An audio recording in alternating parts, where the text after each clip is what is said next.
Hey everyone, it's Amy the Roaming Historian, and I have roamed quite a ways back in time, as you can see by my friend here.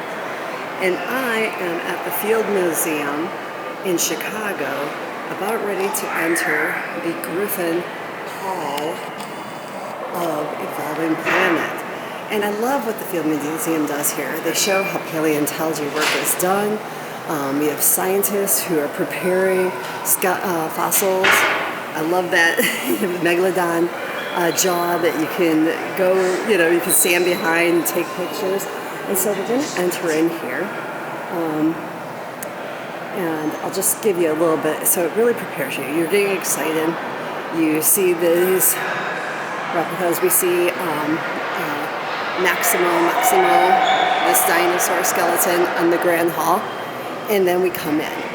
And I'm sorry if I bounce a little bit. I'm walking and I'm trying to stabilize, and I didn't have enough to bring a gimbal with me to keep my. So I'll try to keep this as stable as possible for you. But they do a really great job of walking you through the science before we get to the dinosaurs. Talking about when single life cells are created, then going on into water and what these first animals were like in the Cambrian and Ordovician periods, including things like trilobites. And so and on the floor, by the way, you'll see as we come along, but we're having our first mass extinction, and then it'll tell you how many years. So we were billions of years ago, just a minute. Now we're 443 million years. And so we're continuing, and as it evolves, as the exhibit evolves, it talks about the evolution of animals and what we see in the ocean and what we're going to see on land. And even the scary guy, he had the fastest, strongest bite in the ocean. And so he was an armored head. This is a Dunkleosteus, and from the Devonian period. And here it shows you what his chomp would be like. There's a lot of things like that here that really help things come to life, especially, for children and children at heart too, right? Okay, mass extinction number 2, folks. And so now we start to, okay, this looks a little bit more familiar, right? This is in the Carboniferous period. It's 359 million years ago. We can only imagine how scary it must have been with the huge mosquitoes. That's what I think about, right? And so we'll continue to walk through. And now we're getting into the Permian period. And we're starting to see things that are a little bit more representative of something we might know today. We start to, well, maybe not that guy, but, we start to see things that look like salamanders and look like different types of animals that we have. Mass extinction number 3, and always being explained. And now we're entering the Mesozoic era. So this will be the Triassic, the Jurassic, and the Cretaceous periods. This is when the dinosaurs are going to come to life, really. The ones that we're most familiar with, right? The Brontosauri and the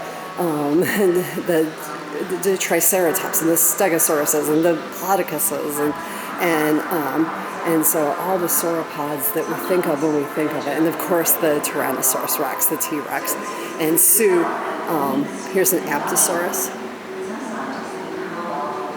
Sue, the T-Rex that is, I believe, probably the most complete fossil of a Tyrannosaurus Rex is here.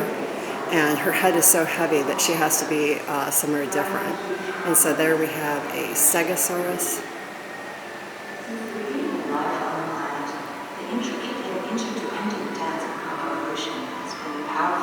And over I can see my friend the Triceratops in the background, which is one of my favorite. And so here we get the meat eaters, right? And so you can just kind of tell looking at the teeth and things like that.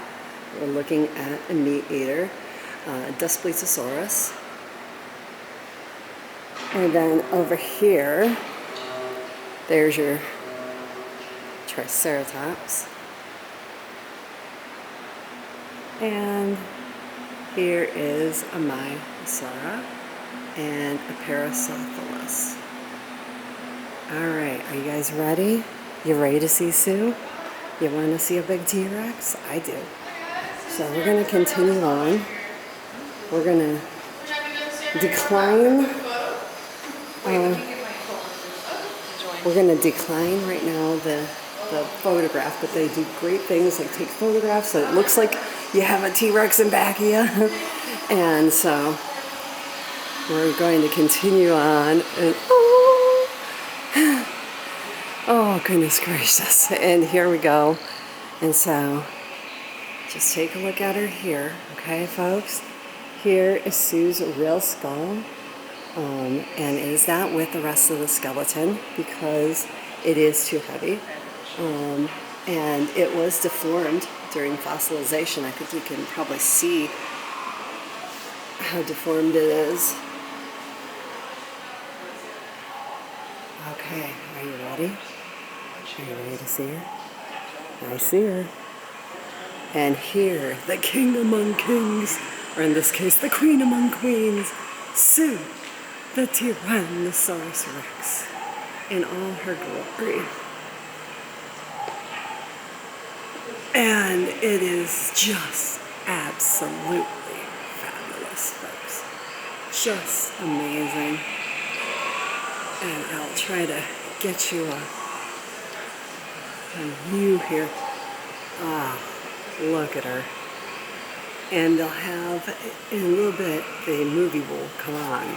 And so we will, it's very immersive. And it happens, it gets very loud in here. And you just feel like, oh my gosh, she's stalking me. And you hear the roar of the dinosaur, and it's fabulous. So I'm going to say ciao for now, and happy travels from the Field Museum. This is Amy, the roaming historian, and I hope you guys have a great day.